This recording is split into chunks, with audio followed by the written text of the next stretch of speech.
In the shadowy, mist-filled alleys of Doskvol, Bruce Wallen's life had taken a cruel turn. Once a respected bounty hunter, his existence was upended by a fateful event at the Inventions Fair.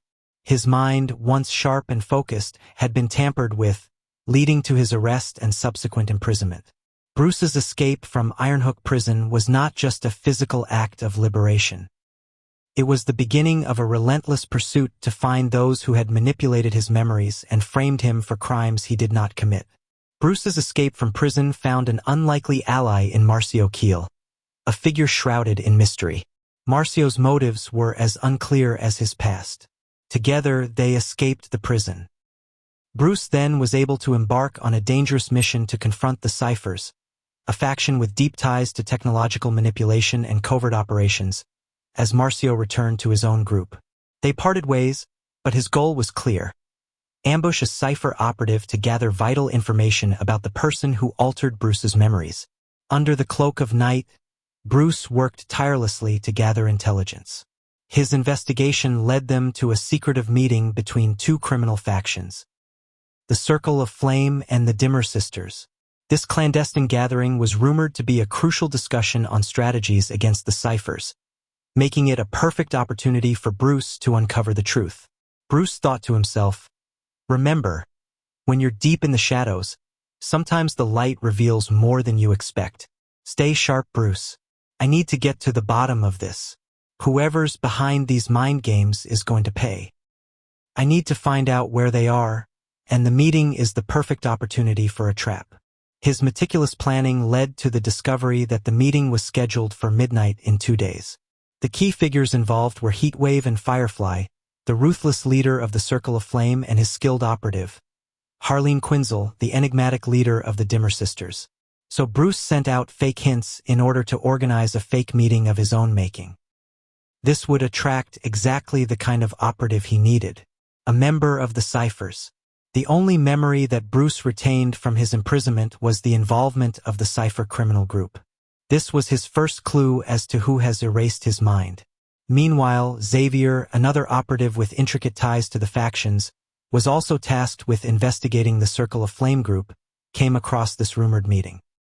His new mission was to gather intelligence on the strategies discussed by these powerful factions. As he approached the warehouse where the meeting was to be held, he couldn't shake the feeling that something was amiss. Inside the warehouse, Xavier found himself surrounded not by people but by lifelike mannequins. He was puzzled, realizing that this was a decoy, a trap. As he moved closer to investigate, he heard a voice from the shadows. "Thought you could sneak around, did you, Xavier?" Bruce Wallen's voice cut through the dim light with a chilling calmness. He stepped into view, his face a mask of grim determination. Xavier's eyes widened in surprise. "Bruce Wallen? I didn't expect you here. What's the meaning of this?" Bruce's eyes narrowed. "I've been waiting for you. You're the one who's been meddling in my affairs, aren't you? The mind games, the manipulation, you're part of it, and I'm going to get answers." Xavier tried to maintain his composure. "Look, Bruce, I don't know what you're talking about. I'm here to gather information about the meeting. If you've got a problem with me, let's resolve this without all the traps and theatrics." Bruce's face twisted with frustration. "Resolve this? Do you think you can just walk away from what you've done? You and your friends have made my life hell, and I want to know why." In the tense silence that followed, Xavier tried to dodge Bruce's advances.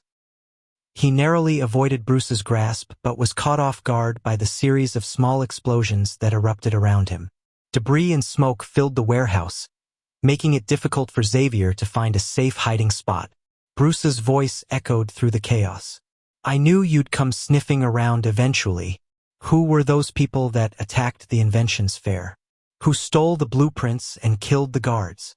Xavier, struggling to stay hidden, replied, "I don't know who they were. I've been busy with other operations. You've got to believe me. I'm not involved in whatever you're accusing me of." Bruce's anger was palpable. "Don't lie to me. Someone's pulling the strings and I'm going to find out who. You better hope your friends at the Ciphers don't interfere again." Xavier, trying to reason with Bruce despite the danger, said, "If they're after you too, maybe we should team up. We both want answers. Working together might help us find out who's really behind all this." Bruce's eyes flashed with a mix of skepticism and resolve. "And what about Jimmy Bob? Where is he? I heard he had a big bounty." Xavier hesitated before answering. "Jimmy Bob? He's dead. Some bounty hunters took him down and claimed the reward." Bruce's expression hardened. "Dead, huh? That's unfortunate. But what about his associates? Are there bounties on them too?" Xavier nodded. "Yes, there's a substantial reward for his friends, alive and ready for questioning. If you're looking for leads, they might be your best chance. But be cautious, they're not easy targets." As the conversation reached its peak, Xavier seized a moment of distraction to make his escape. He darted into the shadows, narrowly avoiding Bruce's grasp. Bruce's frustrated shout followed him as he slipped away into the night. "This isn't over, Xavier," Bruce's voice echoed.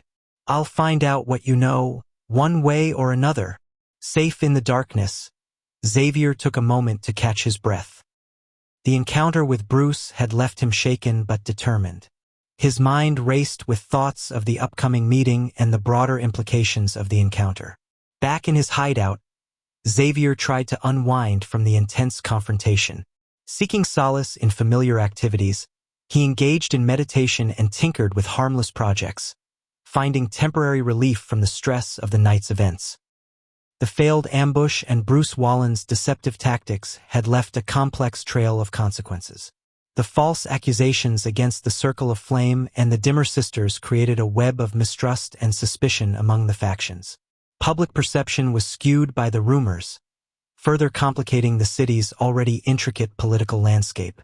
Bruce's reputation as a cunning and ruthless figure grew, impacting how others perceived him. The Imperial Police, fueled by misleading information, intensified their investigations, adding pressure on Xavier and others in the criminal underworld. The incident highlighted the risks of relying on unverified information and the power of disinformation, prompting factions to adopt new strategies to manipulate perceptions and mislead their rivals. Xavier's narrow escape and the deception orchestrated by Bruce had a profound impact on him. The encounter exposed vulnerabilities and tested his resolve. With a deeper understanding of Doskvol's shifting dynamics, Xavier prepared for the challenges ahead, navigating the city's complex political landscape with renewed caution and determination. The darkness of Doskvol remained, but Xavier's resilience and resolve offered a glimmer of hope as he continued to unravel the city's mysteries and forge his path forward.